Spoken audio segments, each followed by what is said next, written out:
محکمہ صحت کے ڈائریکٹر جی سرینواس نے ایک بیان میں بتایا کہ مریض کے خون کے نمونے حاصل کر لیے گئے ہیں اور جانچ کے لیے انہیں NIV پونے بھیجا گیا ہے۔ رپورٹ آنے تک اسے الگ تھلگ وارڈ میں رکھا جائے گا۔ محکمہ صحت کے سینئر عہدیداروں نے بتایا کہ متاثرہ شخص سے 6 افراد رابطے میں آئے تھے جن کی نشاندہی کر لی گئی ہے، اگرچہ کہ ان میں کوئی علامات نہیں ہیں تاہم انہیں بھی الگ تھلگ کر لیا گیا ہے۔ وزیر صحت ہریش راؤ کو بھی اس معاملے کی اطلاع دے دی گئی ہے اور ان کی ہدایت پر تمام اقدامات کیے جا رہے ہیں۔ وزیر IT تارک راما راؤ کی سالگرہ کے موقع پر سندیپ مکتالا صدر نشین جے مکتل فاؤنڈیشن نے مکتھل کے عوام کو 46 لاکھ روپے کے ہیلتھ انشورنس کی سہولت فراہم کی ہے۔ تارک راما راؤ کی 46ویں سالگرہ کے موقع پر 46 افراد کو یہ سہولت پہنچائی گئی ہے۔ اس موقع پر سندیپ مکتالا نے کہا کہ انہیں امید ہے کہ وزیر IT آنے والے دنوں میں ریاست کو مزید ترقی کی بلندیوں پر لے جائیں گے۔ دروپدی مرمو نے پارلیمنٹ کے سینٹرل ہال میں ملک کے 15ویں صدر جمہوریہ کے طور پر حلف لے لیا۔ وہ ملک کی دوسری خاتون اور قبائلی برادری کی پہلی لیڈر ہیں جو ملک کے اس اعلیٰ ترین آئینی عہدے پر پہنچی ہیں۔ سپریم کورٹ کے چیف جسٹس NV رمنا نے مرمو کو اپنے عہدے کا حلف دلایا۔ حلف برداری کی تقریب میں سبکدوش صدر جمہوریہ رام ناتھ کووند، نائب صدر جمہوریہ M وینکیا نائیڈو، وزیر اعظم نریندر مودی، لوک سبھا اسپیکر اوم برلا، مرکزی وزراء، ارکان پارلیمنٹ، مختلف سفارتی مشنوں کے سربراہان اور کئی معززین موجود تھے۔ اس موقع پر صدر جمہوریہ کو 21 توپوں کی سلامی دی گئی۔ حلف لینے کے بعد دروپدی مرمو نے اپنا پہلا خطاب کیا۔ کرونا کے معاملات میں ملک میں اضافہ ہوتا جا رہا ہے۔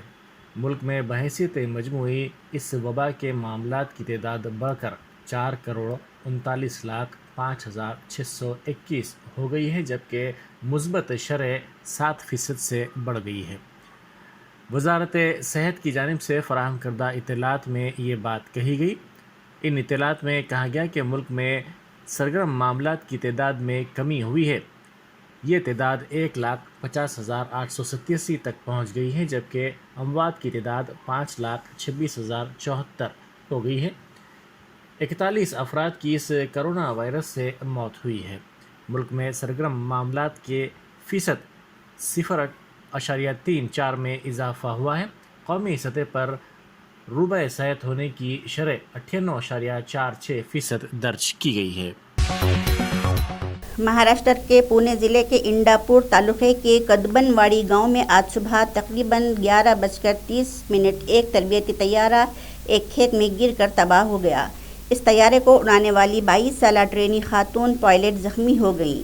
گر کر تباہ ہونے والا تربیتی طیارہ ایک نشست والا تھا۔ ایک نجی ایویشن اسکول کے اس طیارے نے پونے کے بارامتی ہوائی اڈے سے اڑان بھری۔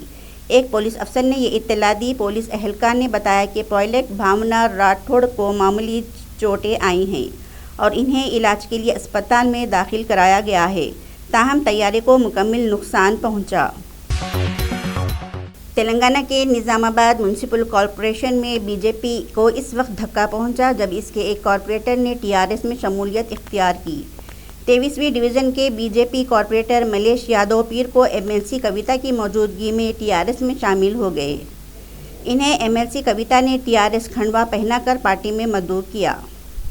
اس موقع پر بات کرتے ہوئے MLC کویتا نے کہا کہ چیف منسٹر چندر شیکھر راؤ کی قیادت میں ترقیاتی اور فلاحی پروگراموں کی وجہ سے دیگر پارٹیوں کے قائدین TRS میں شامل ہو رہے ہیں۔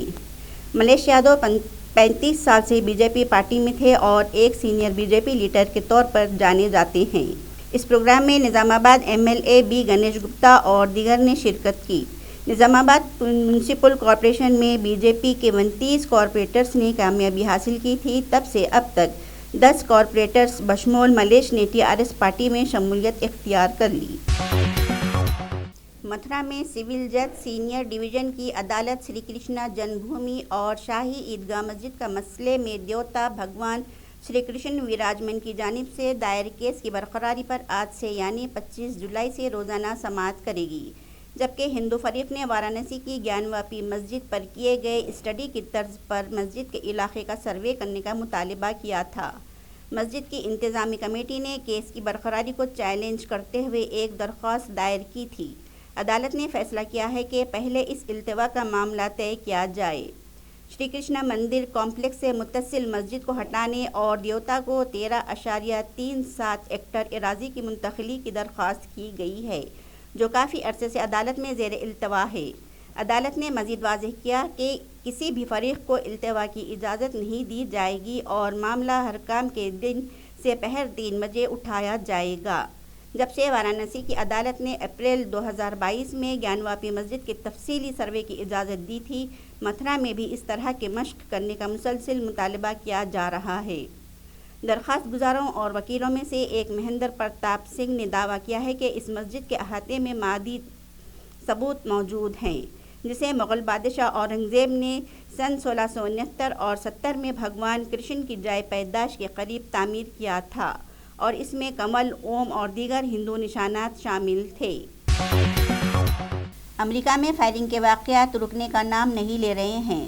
تازہ ترین شوٹنگ ایٹ لاس معاملہ لاس اینجلس سے سامنے آیا ہے، جہاں اتوار کی شام مقامی وقت کے مطابق 4 بجے پیش آیا، جہاں 2 گروپوں کے درمیان فائرنگ کے تبادلے میں 2 افراد ہلاک اور 5 زخمی ہوئے۔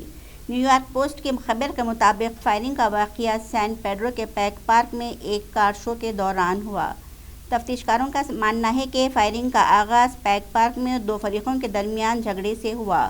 لاس Angeles police department captain Kelly Muniz نے ایک نیوز کانفرنس کے دوران کہا۔